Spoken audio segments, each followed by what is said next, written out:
Oh, yeah. I thought I was taking a picture again. It wasn't. Okay, so to explain that, sometimes I hit the wrong button and it takes a still photo. But you didn't get me this time. Okay. What's up? I'm hurting. Got a little bit of medical trouble here. I don't care how you're doing personally. I mean, what's up in the comics world? I guess we'll just get right to it then. Welcome to the BSI Comics VODCAST. That's I was going to say something. A jerk. Yeah, it's a different show. We'll do that on. Yeah. And I'm Adam. This guy. So, on this episode, we're probably going to talk a little bit about Civil War II, the first issue that just came out this week. But that's going to be at the end, so if you want to stick around for a little bit, if you haven't read Civil War II, well, if you haven't, you should stop by BSI Comics and buy a copy of Civil War II. We have a lot more of that than we do of DC Rebirth. I ordered a lot more. Yeah. So, there's really not a whole lot of comics news going on right now.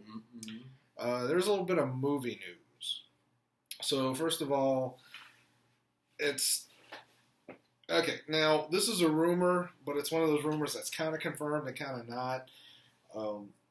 We know for a fact that Star Wars Rogue One is going in for reshoots. And the scuttlebutt is that Disney wants the tone altered to reflect the original movies. Right. Now, it's worth noting that the original movies don't have a similar tone. They all kind of each have their own thing going. Each has its own flavor, for sure. Right. Now, stylistically, they're all similar. But tonally, each is... And it's appropriate. I mean... That's kind of your thing, though. Like, you put your little mark on the film. Like, you're part of a greater thing, but it has your little tag on it. Well, also, you know, they do a lot of trilogies these days, but a proper trilogy is structured so... The reason it is a trilogy and not, like, 4 movies or what have you, or 2 movies, is that it's essentially the beginning, the middle, and the end. The middle is the climax where things change, which is why Empire Strikes Back had to be a darker film. Right.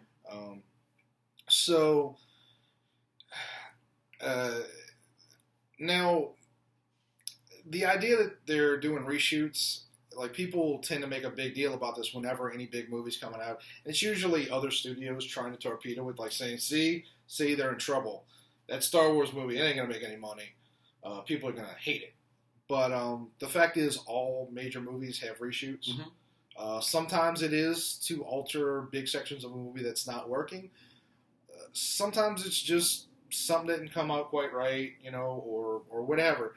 But it's common. It happens all the time. It's not necessarily a bad thing. Right. Happens all the time. Whether or not Disney wants these movies to shift tone, I don't know.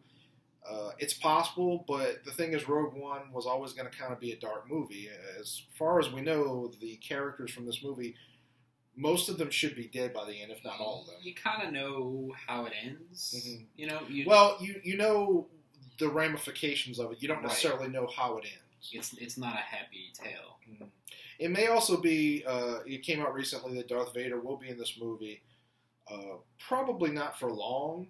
He's probably not going to have... It's not going to be like him at the beginning of the... Probably not going to be him at the beginning of the movie till the end. But they might be adding scenes of him just to bolster the film. Right. So, we don't know. Personally, I'm very hyped for this movie. I love the trailer, as we discussed. I think that was that our first episode? No, that was Full Metal Mouse. We did that on. Yeah. But, love the trailer of that movie. And I'm not going to buy that this movie's in trouble until I actually see it in December. And only if it is. Yeah, I don't see it having any trouble.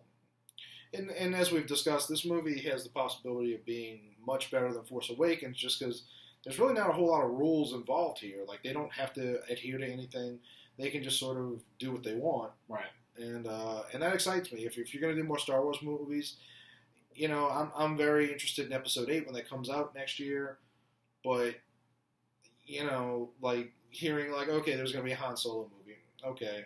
Like, it doesn't really do anything for me. I'd rather see movies in this universe that you can be free and you don't have to, you know, you don't have to have C-3PO and R2-D2 show up. Right.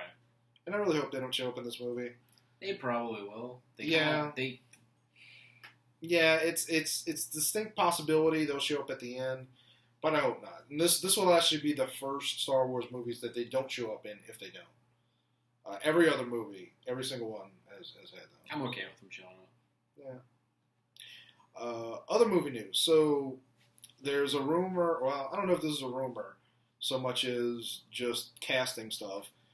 Marvel is in talks with Brie Larson to play Captain Marvel, Carol Danvers. And if you're not familiar with Brie Larson, she was in the movie 21 Jump Street as the female lead. And she was also in Scott Pilgrim vs. the World. Mm-hmm. I don't know if you remember her from that. But thoughts? It's kind of short. Indifferent. Yeah, it's not. I don't think it is like a choice that's going to draw a lot of strong feelings. I know a lot of people. That movie is going to have to be like Guardians anyway to get people. I mean, maybe in the comics on our side of it, it's a pretty popular, well-known character. But I think as far as moviegoers go, it's the problem is that she's not really that popular. They really want her to be Marvel's Wonder Woman. They've been pushing it. It's just especially in the comics, and it has the possibility of doing that in the films more than the comics. And she is one of the main characters in Civil War 2, so. Oh yeah, which we'll get to. Ever since Marvel started these things and Carol Danvers was mentioned, pretty much everybody said they should get Katie Sackhoff, who played Starbuck in the Battlestar Galactica series a few years ago. She might be getting a little old for that role, not as a human being, but in terms of the Marvel Universe, because I think everybody's supposed to be roughly early 30s at best, late 20s, early 30s. I'd wait till we see more. I mean, I'm not going to judge it. Oh, I have no judgment of it. I do like Brie Larson. She's actually a really good actress. Every movie that she does, she plays a very different role, so she can do it. I do think she's a little short, but whatever. Right on. The last thing, as far as movie news, isn't exactly news. I saw a link earlier today of one of the, I don't know what you call them, effect studios, costume studios, whoever designs costumes for superhero films. Okay. And these designers showed off their design for Apocalypse, which is very different than the one that was chosen for the Age of Apocalypse. No, it's just X-Men Apocalypse, right? Right. Whatever. The X-Men Apocalypse movie. Now, obviously, there were a lot of complaints about the design of Apocalypse. I haven't seen the movie. I don't think you have either. That's what people do, man. Right. Complain. Yeah. When I first saw the costume or the design, I guess, for Apocalypse as a whole, I wasn't really a big fan. I kind of got where they were going with it, and I really thought a little bit of work. They really could have made it workable, and I don't think they did that. I think they kind of just went like, "This is what we're doing." Somebody else had a different vision, and they thought it looked right. And so the design that this other studio did is pretty much the Jackson. I think it's Butch Guice. Butch Guice's design for Apocalypse from way back in the 80s. All you see is a bust, though. And it's funny, I actually got into like this discussion with the people who posted the link on this fanboy Facebook page, and I was trying to explain to them, like, they were all pissed off. They were like, "See, Fox doesn't get it, because this is what Apocalypse should look like, and how dare they, And I was trying to explain, I was like, I mean, number one, you're only seeing a bust of it. right. Number two, like, there's all kinds of stuff. Too many fanboys don't understand. You can't just translate everything from comic book to film. And quite frankly, Apocalypse's design, like, we all sort of accept it because we saw it as kids, but it's not very good. It's fairly clownish. Yeah, he's got a little clown lip thing going on. He's got that giant A belt buckle. Especially from, like, the cartoons. Yeah. It's pretty ridiculous. So, I don't know. It's interesting, though, if you want to go find it. Maybe I'll post a link to it. Yeah, post a link up. Or a picture or whatever. But, yeah, that's not much of news, but it's just interesting that somebody out there did think, yeah, maybe we should just go with the actual Apocalypse from the comics. But I really think in terms of the universe that Bryan Singer has set up over the course of the last 15 years, I don't know if that design really works. But some of those costumes, like you said, you can't translate everything over. Could you imagine Wolverine running around in like blue and yellow spandex pants? I am now. It's a little gross and a little tempting, I'm not going to lie. Right. Well, Wolverine himself, they definitely made a lot of changes in the X-Men films. Wolverine's supposed to be kind of a short, gross dude. Right. And Hugh Jackman is a huge jacked man. Wolverine's kind of like he's pretty dashing short and good looking. And a jerk. Yeah, the guy who plays Wolverine shouldn't be able to play James Bond. Fair enough. But whatever. Hoping to see Apocalypse, I guess, next week or two, and we'll probably do a review of that. So that's it as far as like movie news. I don't think there's any big comics news right now, except for the comics that came out. Yeah, so this is where we're been gonna a pretty big couple of weeks as far as comics. Mm-hmm. This is where we're gonna actually talk spoilers. So if you haven't read Civil War II, #1, or DC Rebirths. Well, we talked about DC Rebirth last. We do have those comics. Mm-hmm. I only read 2 of them. How many of them did you read? 2. Okay, Batman and Superman? Yeah. Okay, because there was 4 this week. There was also Green Lanterns and Green Arrow. And Green Arrow... I like the Arrow TV show, but I didn't really have much interest in Green Arrow. Now, a lot of these, it seems like these Rebirth books rolling out after the big, landmark Rebirth issue. Little soft reset. Whether you like what they did, whether you didn't, it's big change, big promises to fill. I think these Rebirth issues kind of feel just like a soft landing pad kind of thing. Well, the 2 that I read, they're both kind of establishing. I know you weren't crazy about the Superman issue. Admittedly, I'm not a big Superman fan, though. So I was fine with it. The art looked rushed, which has been a concern of ours regarding Rebirth in general. But because usually Doug Mahnke is on point. Yeah, he's usually a very, very strong artist, and in this, there were times when I wasn't even sure if it was him. But the Superman story just revolves around the pre-52 Superman sort of accepting that New 52 Superman is dead. Yeah, he comes to terms and he understands that, we'll just bring him back with the thing that was on the ship. Kryptonian regeneration. The thing that was on the ship in the movie you didn't see. Oh, right. And then there is none on this Earth that he's on, so he's like, well, guess I'm your Superman now. And your complaint wasn't so much that it was a bad issue, so much as like not a lot happened in terms of right. But it was something that was going to happen in some issue or another because they never established that, and technically speaking, they haven't totally established that Superman is going to be taking over the Superman role permanently. You're right, because this version of Superman, the one we grew up with, now has a son and a wife, and they have altered identities and what have you. So, obviously he is going to be Superman, but I like the issue overall. They're definitely set up for what's coming. All right. The Batman issue, Batman Rebirth #1, had a lot more going on with it, and I don't necessarily know what to make of all of it. Think we missed something, maybe. Yeah, something to do with avocados.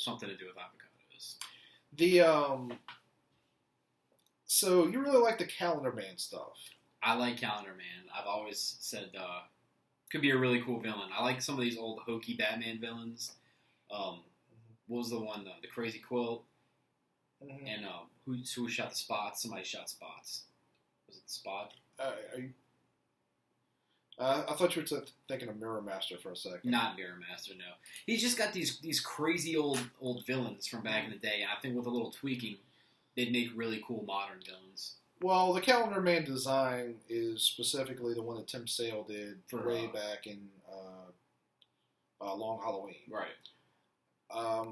There's also been they're changing a little bit with Calendar Man. Now he has a superpower, and essentially he's the Doctor from Doctor Who, or he's I guess not specifically the Doctor so much as a Gallifreyan So his body changes with the seasons, and he dies and then is reborn as a slightly different person with the same memories. It's a lot grosser than Doctor Who, though, because like he literally... It's pretty awesome. He literally like reaches out of his own body and kind of claws it away. It was pretty gross. They set up the status quo with Duke as well. Duke Thomas. I mean, I'm fine with Duke Thomas being a regular part of Batman. I don't know what the hell's going on with that weird fetishist suit. It's Wu-Tang. I realize I'm not a rap aficionado in the way you are, but I don't recall Wu-Tang coming out in that getup. No, but it's like black and yellow. Okay. Anyway, it's a really weird, again, fetishistic suit. It almost looks like a Night Thrasher suit or something like that, huh? Maybe a little bit. I guess the part that really throws me is the bat symbol that goes around the eyes. It looks like something. It looks like someone would wear that mugs people in alleys, maybe. It looks like a costume that you'd see at a gay rave. I don't know if I'm allowed to say that on air, but sorry, it does. But I like Duke Thomas. I'm fine with it. I'm fine with him being Robin, especially considering it looks like they're going to have Damian Wayne kind of off doing his own thing. But I don't think he's going to be Robin. He's not. But Scott Snyder, in one of the middle issues of his run, had him in the future as Robin. Okay. So, but currently, and obviously it's comics, so possible alternate future, whatever, that kind of nonsense. He may never be Robin, but they're setting him up for that future in this. They didn't mention what his name was, though.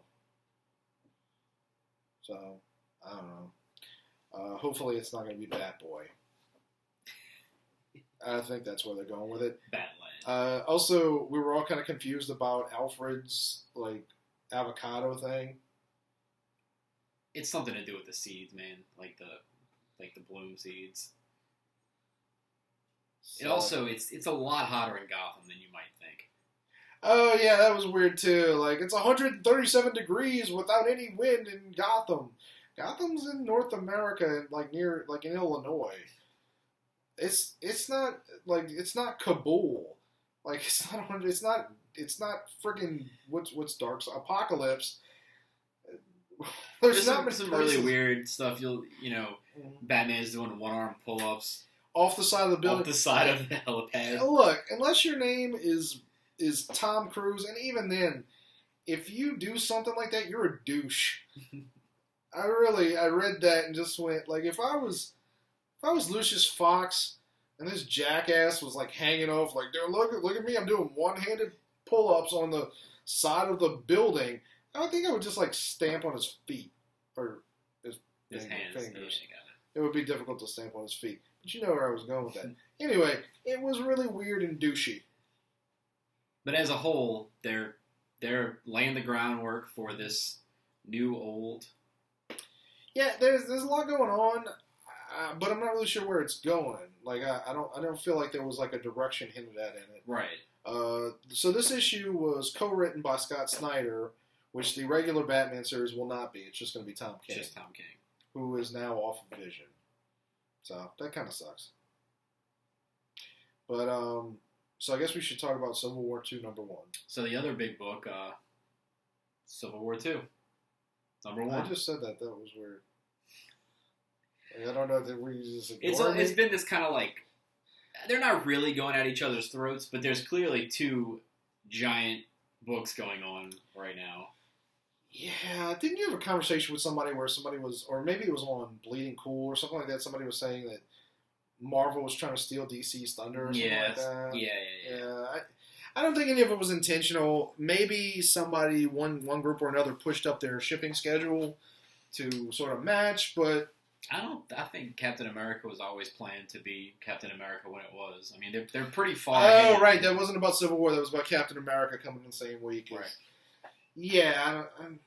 And also, what, like, they were... Okay, DC had, 4 important books that came out that week? If that technically... Superman, Lois and Clark. Yeah, but Lois and Clark doesn't sell that well. So really, 3, Justice possibly League, 4. Superman. And the one Captain America comic ain't hurting sales on that. Right. And obviously didn't, because we sold out of Rebirth quick.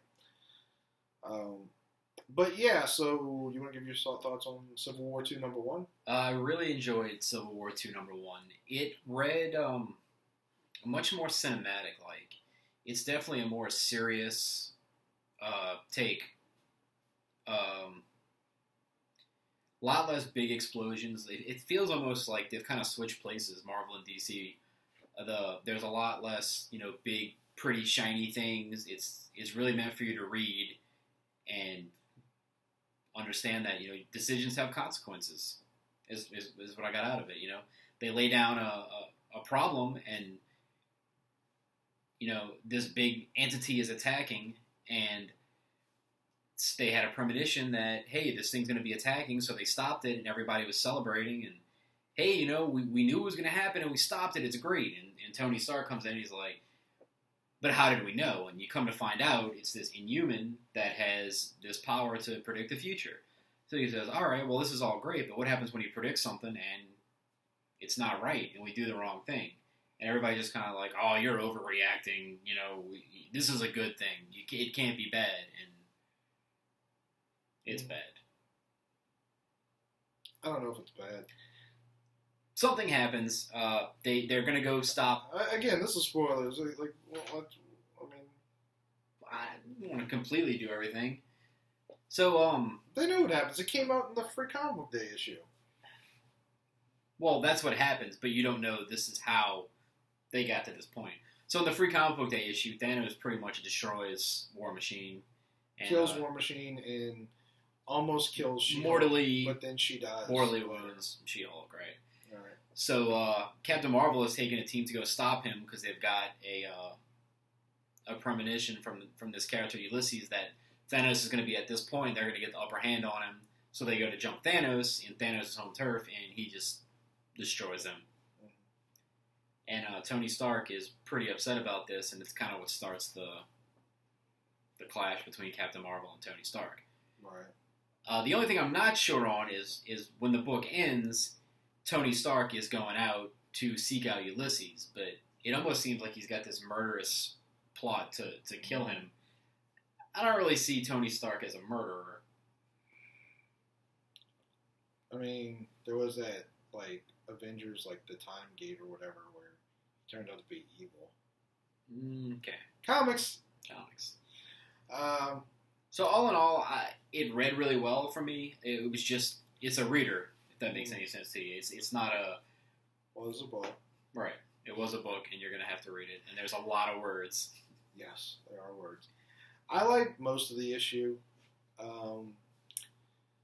It's... the art is really, really good on this. I was very impressed with David Marquez. Fantastic. Absolutely knocked it out of the park. I do kind of wish he had also drawn issue 0, just because I think it flows well from Quapple to Marquez.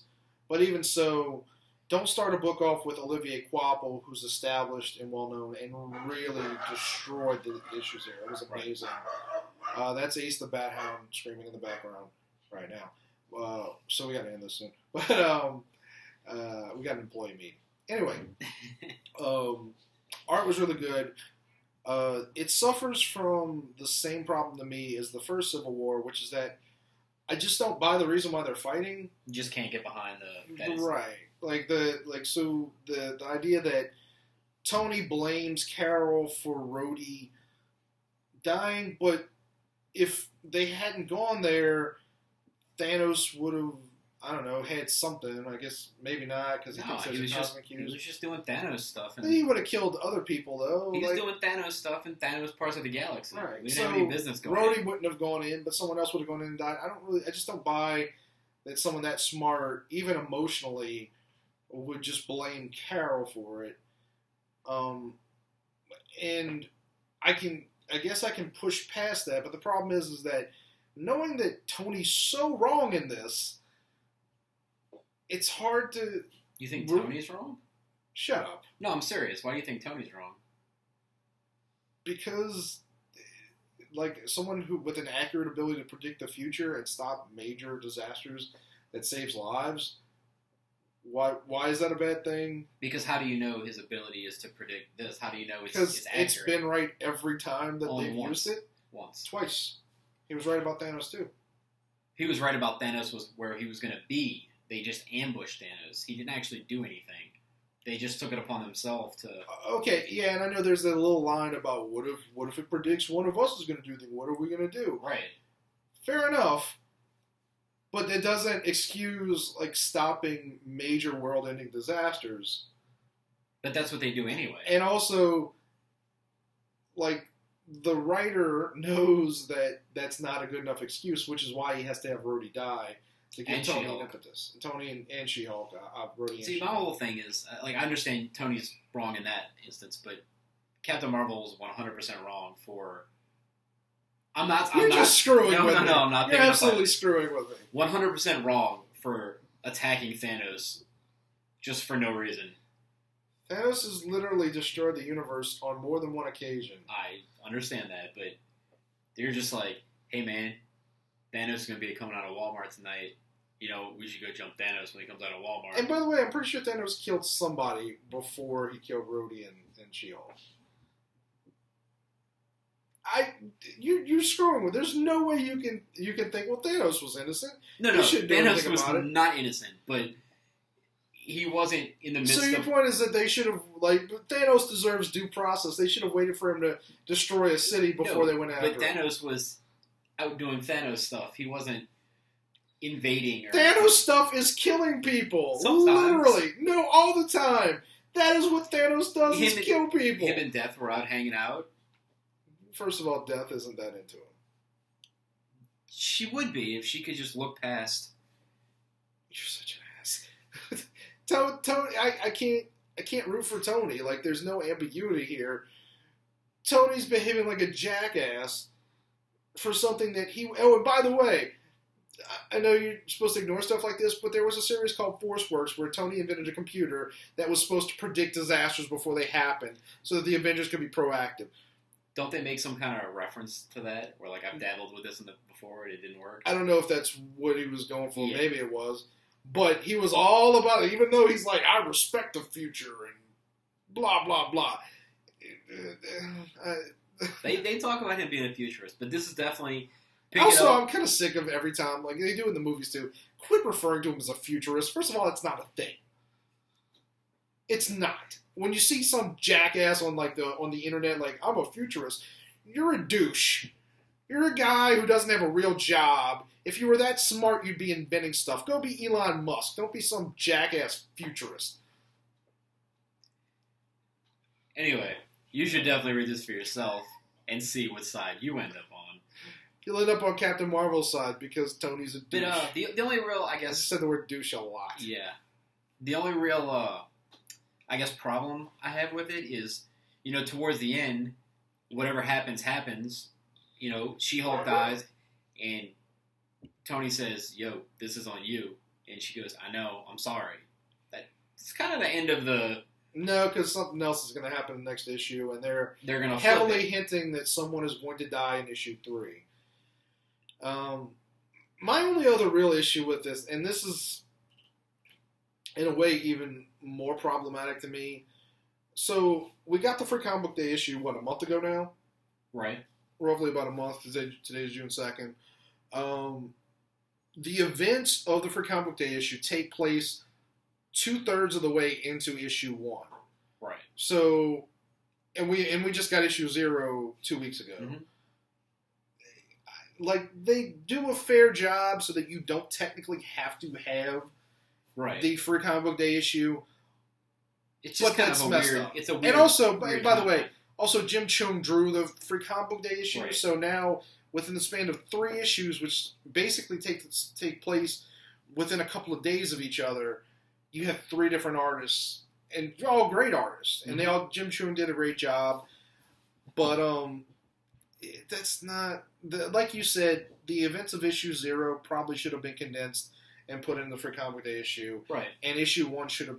Actually, was it already an extended issue? more than like 22 pages. Yeah. This is already oversized. So I just don't like it's kind of a weird. It's asking timeline. a lot of your audience, and when it comes to doing the trade paperback, which obviously is going to happen, the hardcover trades. What are they going to do? Like, is the Free Comic Day issue just going to be spliced into this issue? I don't know how they're going to insert it in there. They might just ignore it. It's just poor planning to me, but whatever. But it's not a bad issue. No, it's particularly if you can get past the issues that I have. But definitely check it out. I think that's it. I think that's it for now. Do you have any recommendations? We're over at the Boogie Studios. I do not have any recommendations this week. I don't either. Studio It's B. it's easier when we have like a store to go look around and say, hey, I like this. I got plenty of books. I just don't have anything picked out to recommend. So. Well, let's go ahead and end this because Ace the Bat Ham is freaking out, and I believe that's Jason here to discuss business. So, read more comics and take care of your kidneys because seriously, it's a bitch.